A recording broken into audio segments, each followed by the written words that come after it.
రాహుల్ గాంధీకి రాష్ట్రంలో పర్యటించే అర్హత లేదని బీజేపీ రాష్ట్ర అధ్యక్షుడు రామచంద్రరావు అన్నారు.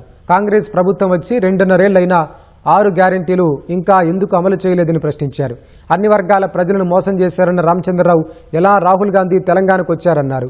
హైదరాబాద్లోని ఇందిరా పార్క్ ధర్నా చౌక్ వద్ద విశ్రాంత ఉద్యోగులకు ఉపాధ్యాయులకు రావాల్సిన బకాయిలు చెల్లించాలని బీజేపీ చేపట్టిన నిరాహార దీక్షలో ఆయన పాల్గొన్నారు.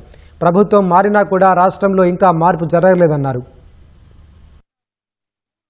మీరు రాహుల్ గాంధీ గారిని అడుగుతా ఉన్నాను, మీరు ఏ మొహంతో ఈరోజు తెలంగాణ వచ్చారు? ఆ రోజు చాలా గొప్పగా చేవెళ్లలో ఎస్సీలకు అన్యాయం చేశారు, కామారెడ్డి డిక్లరేషన్ బీసీలకు అన్యాయం చేశారు, వరంగల్ డిక్లరేషన్ చేసి రైతులకు అన్యాయం చేస్తా ఉన్నారు. రైతులకు రైతు భరోసా లేదు. ఇంతవరకు 2.5 సంవత్సరాల్లో రైతుల అకౌంట్లో ఎంతవరకు రైతు భరోసా వేశారని చెప్పేసి ప్రభుత్వాన్ని ప్రశ్నిస్తున్నాను. రాహుల్ గాంధీ ఎట్లా వస్తారండి? మీరు చెప్పినటువంటి 6 గ్యారంటీలు ఒక్క గ్యారంటీ కూడా పూర్తి చేయనటువంటి ప్రభుత్వము.